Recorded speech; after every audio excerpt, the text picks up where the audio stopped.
Nuuspod, die tuiste vir Afrikaanse stories agter die nuus.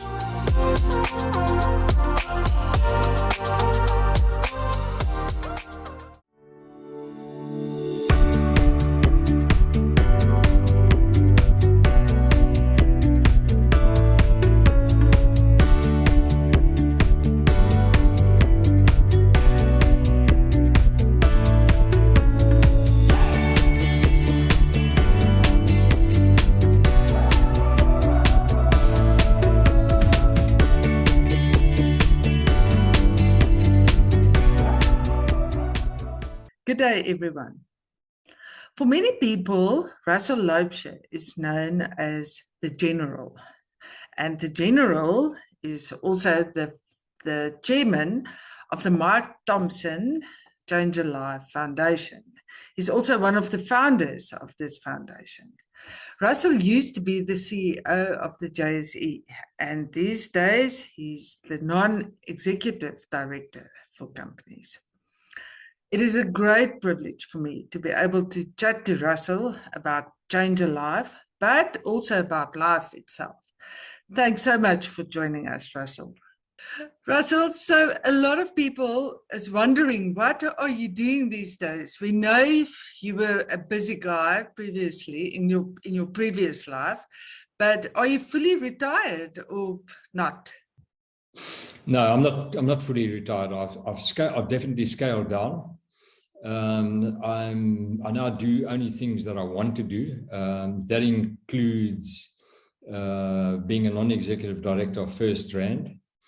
And I love that complexity and that ability or that opportunity to work with all those youngsters that are so smart and diligent and honest and hardworking. I just love it. I obviously stay involved with Change a Life, which I love. And then I've joined up with a group of cyclists here in Hermanus, which is great. Those are guys and girls that you wouldn't normally meet unless you cycled. I play golf with a different crowd of people. None of them cycle, so if you didn't play golf, you wouldn't meet them. And it's just great. And there's a lunch crowd, there's a dinner crowd, and it's that stage of my life where scale down, yes, sort of playing the back nine, another way of describing it. Yeah. But still staying involved, because I think that's important. I'm so happy to hear that you're actually still involved, because I think there's a lot of people out there that can learn from you, and you're such a great mentor. So yeah. Well, I don't know about that. We know about that. So Russell, the reason why I actually wanted to chat to you today is Change a Life. There's a tour coming up, a cycling tour. You've been one of the founders of Change a Life. And a while back, I spoke to Ursula de Plooy and Jonathan Scott about Change a Life. They told me the entire story. But actually, you a very big part of that story. And I would like to know, how do you remember it? It's such a beautiful story how Change a Life began. But how do you remember it? What happened? And how did you get involved? Yeah, I had the two Thompson brothers worked with me at the JSE. Then Mike Thompson left and went to Computershare. And while he was at Computershare, he was murdered. So then, and his brother Alan was still working for me with me at that stage at the JSE. And when something like that happens, then you have choices, Teresa. You can do nothing. You can shrug and you can moan and bitch and criticize the situation in South Africa, or you can do something. Okay, so when this very unfortunate thing happened, myself and Stan Lorge, who was the CEO of Computershare at that stage, and Ursula, we got together and we said, okay, guys, let's not just moan and bitch about things. Let's do something. And all of us agreed, okay, well, that's a great idea. Then the next question is obviously, well, what? And it was Ursula's idea. Said, well, let's start a cycling tour. You know, and at that stage, I don't think Ursula had even been on a bicycle. But in a typical Ursula, there's nothing that Ursula can't do. So we decided, okay, we're going to start a tour. So we are going to decide to do something instead of just talking, because it's easy to just talk and criticize. You know, in the South African situation, it's so easy because there's a lot wrong with this country. There's a lot that's right with this country, but there's a lot that's wrong. So it's easy to criticize. The difficult thing is to try and fix things because it involves effort. But as I said, nothing's impossible for Ursula. And we started our first tour, and we decided that the money that we will raise, we'll raise while having fun. There's nothing wrong with that, and we don't apologize to anybody for that. And the money that we'll raise, we will use initially to right wrongs. You know, for instance, so Vanessa Lynch with that DNA project was the first thing. That took us 6 years to get that one through. But we eventually got that one through, and we had a champion there in the form of Vanessa. And that's part of our modus operandi, is we're back champions. Then we also got involved with supporting gender-based violence, abused women on the East Rand. There was a doctor there that we supported. When that champion, doctor, left, we also left that cause. There was a lady in Soweto that looked after young schoolgirls. We supported that for a period of time. So you can, and when she left, we left. So that's part of the modus operandi, is we're back champions. The champions must be passionate about that particular cause. And you can see the sort of thread here is looking after youth, or youth development, whichever way you want to describe it. The logic being simply, well, if you can give this youth a chance, then most probably they will not revert to crime. Simple as that. Okay, then Martin Dreyer, Valley of 1,000 Hills. That project we adopted. There we've got a great champion in the form of Martin Dreyer. In addition to that, today we have Jan Blom. That's in Namata Township, just outside Port Alfred, another champion. Both those guys, Martin Dreyer, Jan Blom, passionate about what they're doing, and we support champions that are passionate about their causes. When the champion leaves, we will reassess, we will reflect. And what those two guys are doing at the moment is just fantastic. Yeah, I must say, Russell, we saw videos. I mean, both of us know Martin Dreyer, and we really can see what the worth that and the difference that Change Your Life makes in the lives of those guys. So it's not just this charity where your money disappears somewhere and you're not really sure. You think it's going there, but you're actually not really sure. With Change Your Life, you can literally see how our lives are changed. And yeah, it's really wonderful. That is correct, you know. And so those guys are managing to change lives. And what we have found, you know, we didn't sort of anticipate it at the time, was that this must probably change some of our lives as well, and that has happened. Many of us have experienced changes in our lives, beneficial changes. So you can categorize change of life as a responsible recreation or compassionate cycling, or whatever a name tag you'd like to add to it. But whichever way you look at it, change is happening, and it's change for the good. But it requires effort, and that's where Ursula and Jono and Lizanne and Ian and those guys are absolutely vital to the process.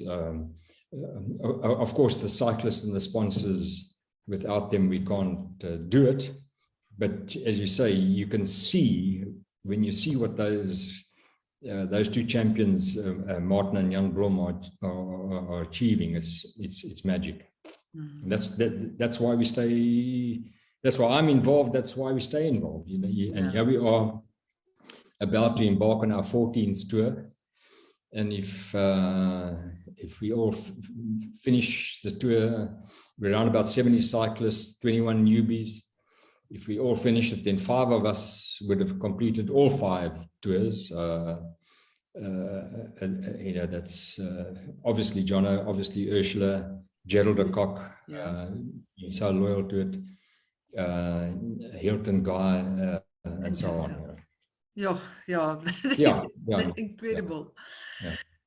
So Russell, when I was preparing for this interview, I went and I read some articles, and somewhere I actually saw an article where you said, but you really feel strongly about making the world a better place. And you know what, it's so easy. I mean, when you're on a platform, it's easy to say stuff like that. But do you really believe it's possible? And do you really think we can make the world a better place? And how? Yeah, well, the how is always the problem. Yeah. But it's unquestionable that we can make the world a better place.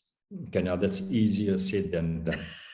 Because that requires responsible leadership.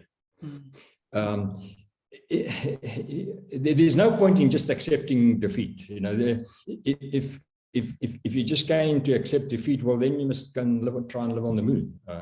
We live on this planet, so why on earth wouldn't you at least try and make it a better place? And when you try, you don't have to solve the entire world's problems all at once. If everybody just tries to do their bit, like change a life, we're not trying to solve the world's problems or all youth development issues in South Africa. We've got no ego on this matter, Teresa. In fact, we would love it if 1,000 other change a life organizations were created by people who talk less and do more. I'm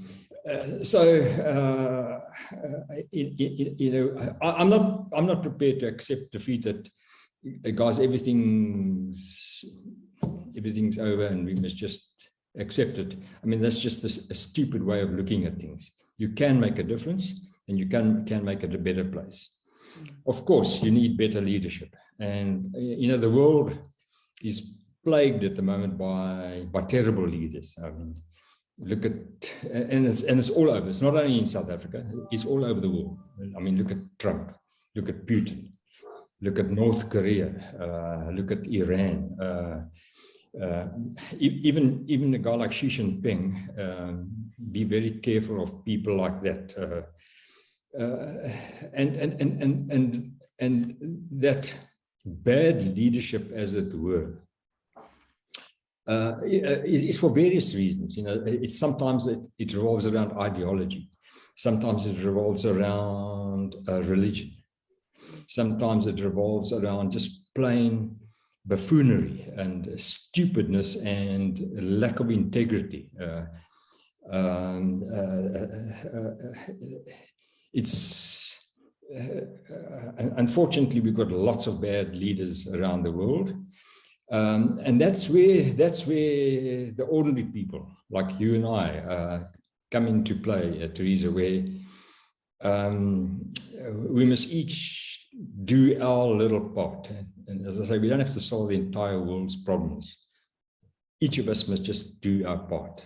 So that's what we think we are achieving and know we are achieving with Change Our Life, because we've raised a significant amount of money over the last 14, 15 years. We have very loyal sponsors that enable us to continue doing what we're doing. That means we can continue developing, giving this youth a chance, a better chance than they previously had. And that's what it's about. And in the process, Therese, we have fun. We meet a lot of people, new people. We refresh old friendships. And in having fun, the bedrock is, well, we are making a difference at the same time. And that's why this organization, Change Your Life, is now into its 14th tour. When we sat around the table way back then, when that terrible thing happened to Mike, I guess most of us, some of us, all of us thought, well, let's give it a go for a year or two and see what happens. And you know, yeah, because there's this underlying really good reason for being here. Yes, why we are still here 14, 15 years later. Yeah, it's incredible. Yeah. So if I speak to people and if I listen to people, a lot of people in South Africa is scared. They're a bit negative. We look around us, we see corruption, we see poverty, and it's just, yeah, a lot of negativity going on around us. But and I mean, you see a lot of stuff and you know a lot of stuff. But what's your message around that? And what would you tell people? How to stay positive? Why haven't you moved yet? Yeah, no, I've no intention of moving. So then obviously it means I've decided to stay. Yeah. If I've decided to stay, then I'm going to do my little part to make this country a better place. It might not make a big difference, but it will make a difference. And if everybody thinks like that, Therese, instantly we are in a better situation. I'm not going to be cowed into leaving or doing nothing or keeping quiet. I will speak when it's required to speak, but I'm not going to grandstand because that's the easy way. Anybody can grandstand and be super negative about South Africa, and then and feel good about what you've just grandstanded about, but then do nothing. And I'm not prepared to be part of that party. So I guess the lesson that we should learn from this is that if you look around the entire world, and there are faults with all systems. There are faults with the capitalist system, there are faults with the socialist system, there are massive faults with the Marxist, the communist system, the system that sort of comes out more or less on top is democracy. What that implies is that you must cherish the vote.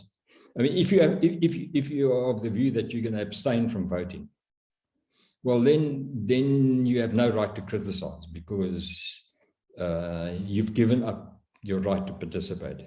And if you're going to vote for a party that you know is corrupt, well, then you must be prepared, absolutely be prepared to settle for mediocrity, or even worse. And you mustn't complain when there is no service delivery if you have consciously decided to vote for a corrupt party. So you must probably can gauge, I don't have much time for politicians because around the world they have not covered themselves in glory. Politicians really seem to attract, in some cases, terrible people. But having said that, each of us now has the choice. Well, okay, so what are you going to do? Are you going to move to the moon, or are you going to stay here? If you're going to stay here, then it makes absolutely no sense not to try, however small, to make this a better place. Yeah, that's a nice answer. So, Russell, we've met each other through cycling. Whenever I think of you, I see this focused man on his bike. You're always really quiet, and you just sit and pedal. And the first time, I couldn't believe that an older guy can kick my ass so badly. But I don't recall that at all. Well, I do, especially on the hills. But yeah, no, cycling is such a wonderful sport. And I know we had this conversation once, and you told me you grew up in Mafeking, and that's how it all started. And that's why you speak so well Afrikaans. Sometimes I think your Afrikaans is better than mine. But yeah, people ask for us to do this in English. But yeah, please tell us a little bit about your childhood and those days. How it all started for you. Yeah, I grew up in a small little town outside Mafeking, 25 km from Mafeking. Those days, there was only one school in Mafeking. It was a co-ed dual medium school. So every morning, catch the bus in the afternoons, catch the bus back to this little town where I grew up. And then many days, I mean, I've been mad about sport my entire life. If you're going to miss the bus coming back because of sport, well, then better you cycle into school and you cycle back. So I've been cycling for a long time. It hasn't been top cycling, but it served its purpose. So what it did teach me on those gravel roads was how to change a tube very, very quickly. Yeah, I'm sure. Yeah, but you've done how many Augusts and how many 94.7s? It's an incredible amount. I've done 30 Augusts and I think 16 94.7s. Yes, but as you said, I mean, you almost tripped up on the word, but you shouldn't trip up on the word. I am an older cyclist. In fact, I'm an old cyclist. Well, you doesn't look it when you're on the bicycle, that's for sure. But if you could tell people out there, why is it important to have to do something to keep fit while you also focusing on your work life? And well,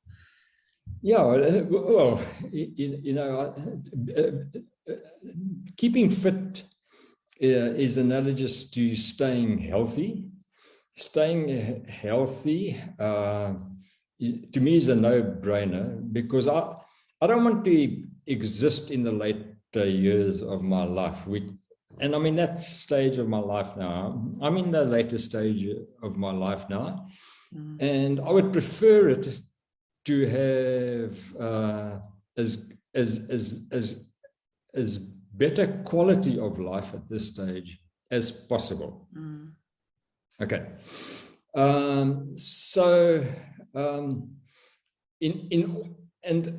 And my recipe might be wrong, but so far it's worked, where the fitter I am, the healthier I am, and the better quality of life I have. And I value that hugely because I've got 4 beautiful grandchildren, and I'd like to see as much of them for as long a period of time as possible.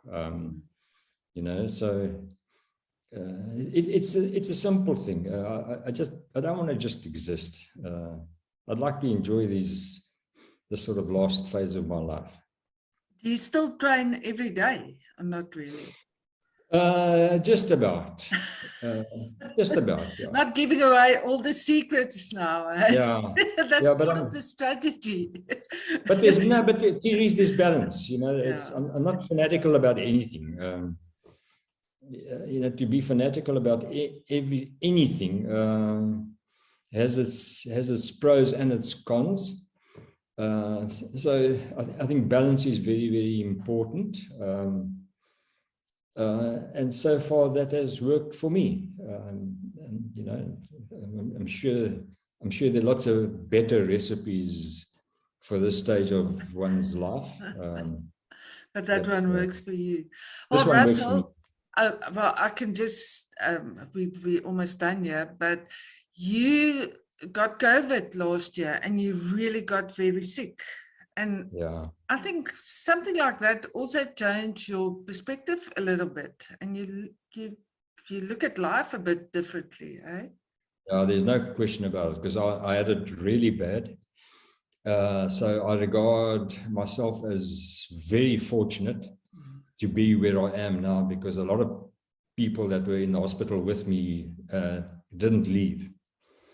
So that definitely does change or influence one's perception, and it just reinforces a lot of the things we've talked about today. That if you have the opportunity to be walking around and playing golf and cycling, and in addition working with such wonderful people as Ursula, Jono, Ian, Lizanne, etc., and all you guys, all the cyclists and the sponsors, working with you guys and girls to better the lives of youth. Then, if you are presented with that opportunity to do that, and you don't do it, well, maybe you should reflect.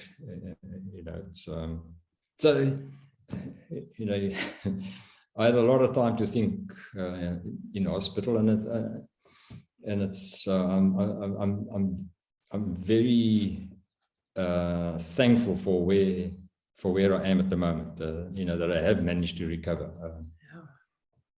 Yeah. Well, all of us are.